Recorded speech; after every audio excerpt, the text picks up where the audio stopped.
Hey, this is Josh. I'm an online resource teacher, and welcome to my series about tips for online learners.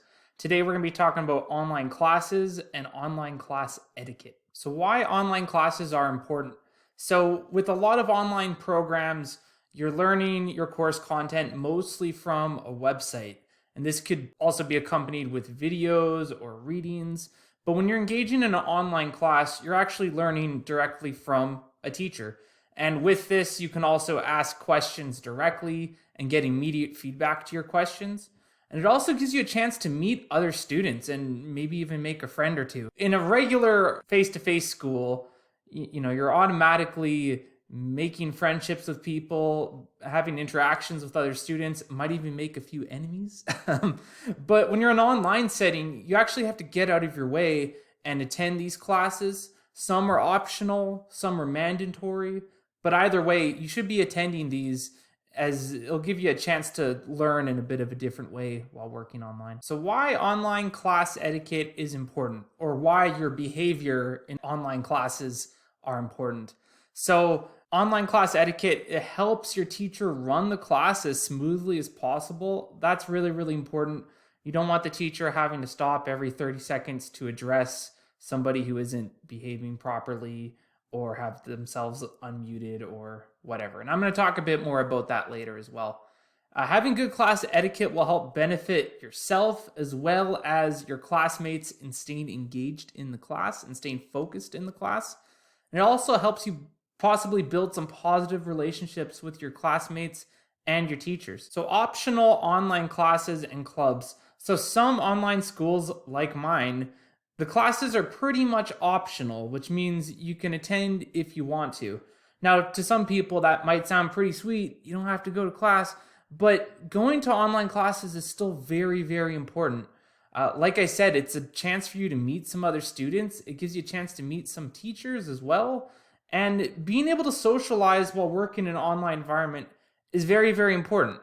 When you're working fully online, you might go the whole day or even going the whole week without interacting with another student or interacting with your teacher, which is not a good thing at all. So if your school provides optional online classes or clubs, I recommend trying a bunch at the start of the year and seeing which ones you like. You don't have to stick with every single one the whole year, and that might not even be best to do a lot throughout the year because it will take time away from your courses as well. But it's a great way to meet other students and build some friendships. And, it's just so important being able to socialize in an online environment. Now, if you do plan on attending optional online classes or clubs, make sure you put these into your schedule and make sure you work around them. Because a lot of these online classes and clubs will be at the same time every single week. So make sure you make that a top priority and work in the rest of your subjects around that. So how to start your online classes, or the first thing you should do when arriving to an online class. And it's not really too complicated, but the most important thing, I think, is arriving on time, or even 5 minutes early, even 10 minutes early if you want. With Microsoft Teams and with Zoom, there's a lobby, which pretty much means you're waiting until the teacher lets you in. So even if you arrive 10 minutes early, it's okay. The teacher will arrive whenever they do, and then they can let you in. It's the important thing is that you're there on time, okay? There's nothing more annoying when you have students showing up 10, 15 minutes after class starts, and the teacher has to take time to let them into the meeting, might have to put them on mute right away. It does get annoying, and it's really, really helpful when students arrive on time. And also be sure to greet your teacher and greet your classmates when you arrive too. You can even just quickly unmute yourself and say hello, or even just say hello in the chat.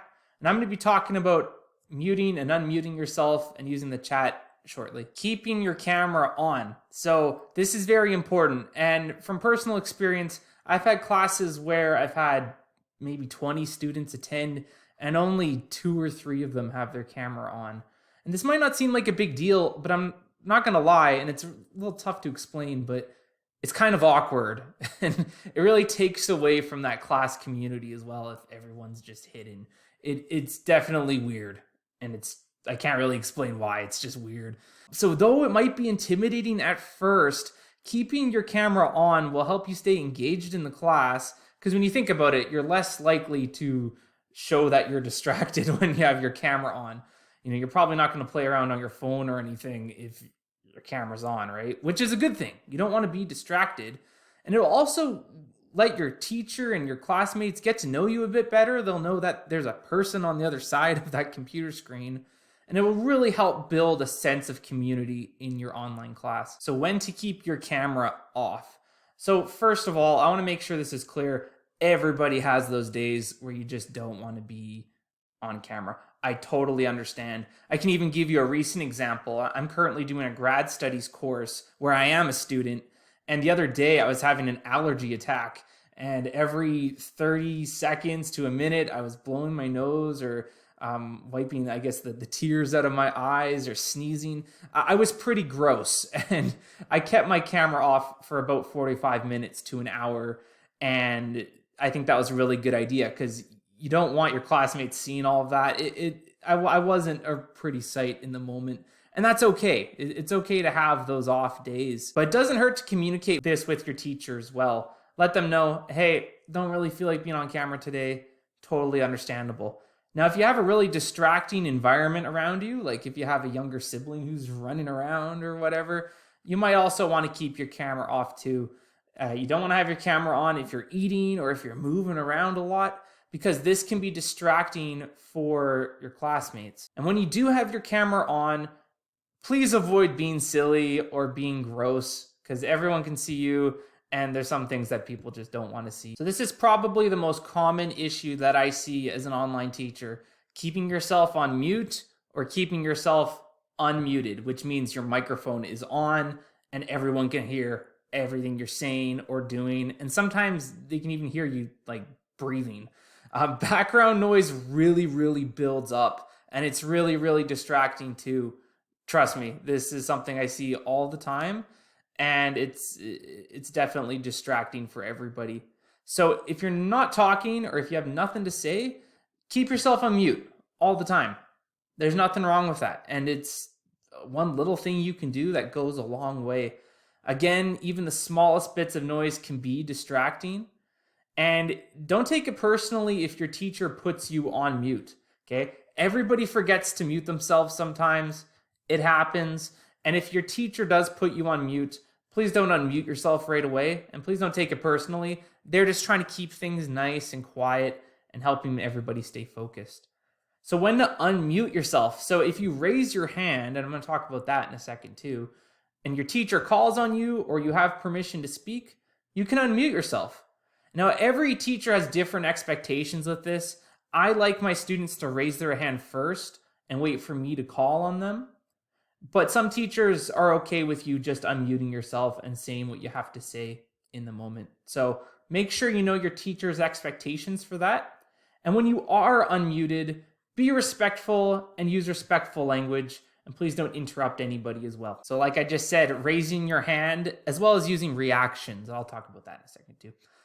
Raising your hands basically tells you that, well, it tells the teacher that you have something to say. Now, I'm not really sure about Zoom, but with Microsoft Teams, it will even show you the order in which students raise their hand. So the teacher will know who raised their hand first and second and third. And once your teacher has given you permission to speak, you can unmute yourself and say what you have to say. Now, Microsoft Teams and Zoom also have something called reactions, which can be reactions that you use for something that was said or something like that. Usually people use like the clapping reaction if they really like something. And you can also react to things in the chat as well.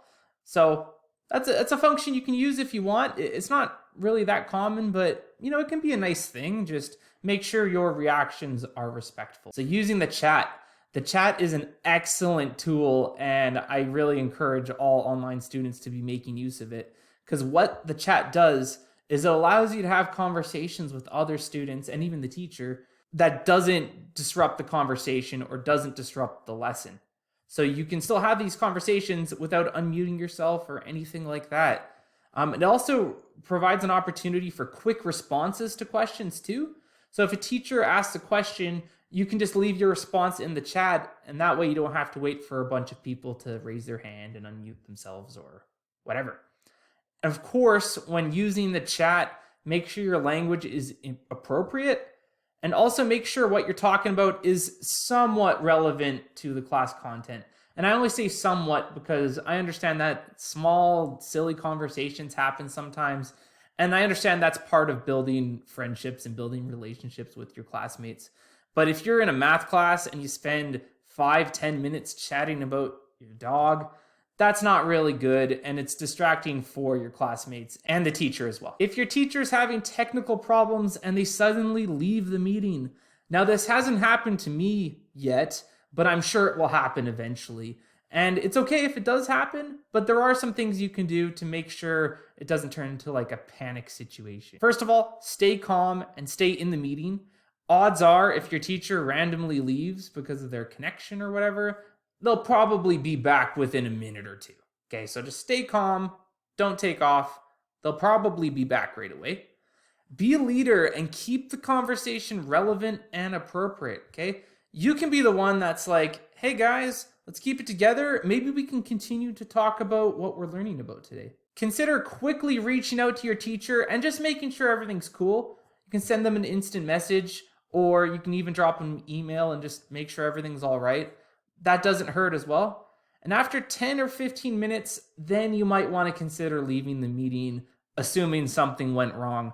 Now, again, this has never happened to me, but there are some small things you can do if this does happen in your class. Online speaking skills. So this is really, really important if you do say something in your class. First of all, as I've mentioned a bunch of times already, raise your hand and wait for your teacher to call on you. That's the first and arguably the most important thing you can do, as it keeps everybody organized and it keeps the flow of the class going well. Be calm, be confident, be prepared. Okay, so don't unmute yourself and then forget what you were going to say, which, by the way, happens to everybody, but try your absolute best to stay prepared. Don't talk too fast because you want people to understand what you're saying. And of course, keep the language appropriate. Now, be sure to put yourself back on mute after you're done talking. Okay, so make sure you know where that mute button is, because you're going to be muting and unmuting yourself quite a bit during a class. And if the teacher forgets to lower your hand for you, just click on that raise your hand button again, because if your hand is still up, it will give you the option to put it back down. And that is it for my video on online classes and online class etiquette. If you want more tips for online learning, please consider subscribing to my channel. And thank you so much for watching.